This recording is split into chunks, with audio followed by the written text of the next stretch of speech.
రే మామ, కుమార్ గారికి జాబ్ వచ్చిందిరా. కుమార్ గారికి జాబ్ వచ్చిందా? వాడికి జాబ్ రావడం ఏంట్రా బాబు, అసలు ఇప్పుడు చూసినా లాస్ట్ బెంచ్లోనే కూర్చునేవాడు కదా రాడు. అసలు ఆడు కాలేజ్కి వచ్చిందే లేదు సరిగ్గా. అయినా ఈ కంపెనీస్ కూడా మినిమం చూసుకోవాలనుకుంటారు బాబు అసలు జాబ్ ఇచ్చేటప్పుడు. వాడికి జాబ్ రావడం ఏంటి మామ అసలు.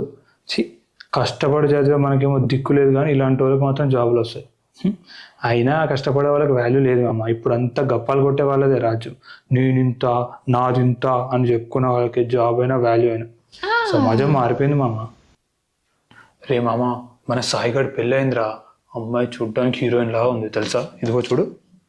అంతేకాదురా, 2 కోట్ల కట్నం కూడా ఇచ్చారంట. అవునా?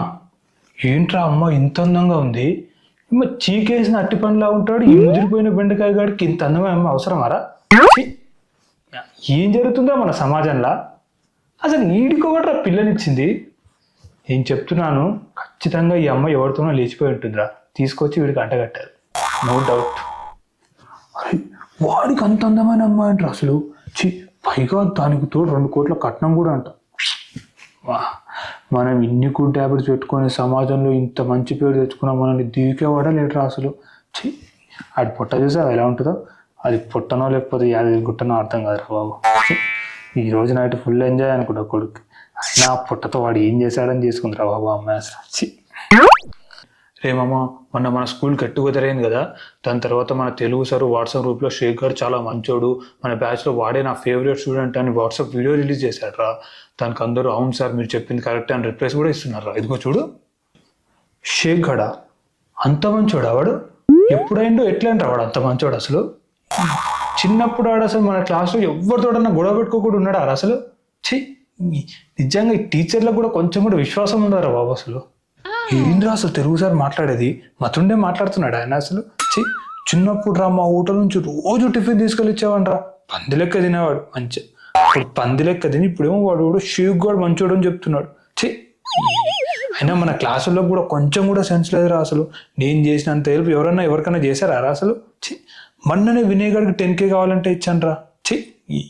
నాకు అర్థమైందిరా, మనం ఎవరికన్నా 10 రూపాయలు ఇస్తే 100 మందికి 1000 సార్లు చెప్పుకోవాలి. పోయి సమాజంలో బతకగలం. రే మామ, సంజయ్ గారు కొత్త ఇల్లు కట్టుకున్నాడు రా. ఎంత పెద్దగా ఉందో చూడు అసలు. సంజయ్ గాడా అంత మనీ ఎలా రా? వాడు చేసేది చిన్న జాబ్ కదా. సైడ్కి బిజినెస్ చేసి సంపాదించాడంటరా. వాడు బిజినెస్ చేసి సంపాదించాడా? ఎవరన్నా నమ్ముతారా రా అసలు. చిన్నప్పుడు మ్యాథ్స్లో ఎడిషన్ చేయడమే సరిగ్గా రాదు ఆడికి, వాడు బిజినెస్ చేసి సంపాదించాడంట. ఇంత ఏదో ఫ్రాడ్లో అనిపిస్తుంది మామ. నాకు తెలిసింది అంటే వాడికి ఎక్కడైనా లంక బిందెలు దొరుకుండాలి. వాడు తిరుగుతుండే దానికోసం. కోడి బ్రెయిన్ ఉన్న వాళ్ళందరూ బిజినెస్ చేసి కోట్లు సంపాదించాలని చెప్తే అమ్మడానికి మనకన్నా సిగ్గుండాలి కదరా. వాడు డెఫినెట్గా ఏదో ఫ్రాడ్ చేశాడు రా. చిన్నప్పటి నుంచి అంతేరా, అన్ని చాలా తేడాగా చూసేవాడు. అప్పటి నుంచే డౌట్ ఉంది నాకు ఆడి మీద అసలు.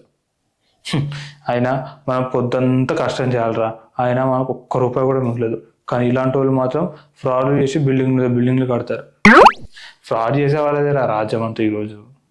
Hello everyone, if you like my video, please like, share and subscribe to my channel. Thank you.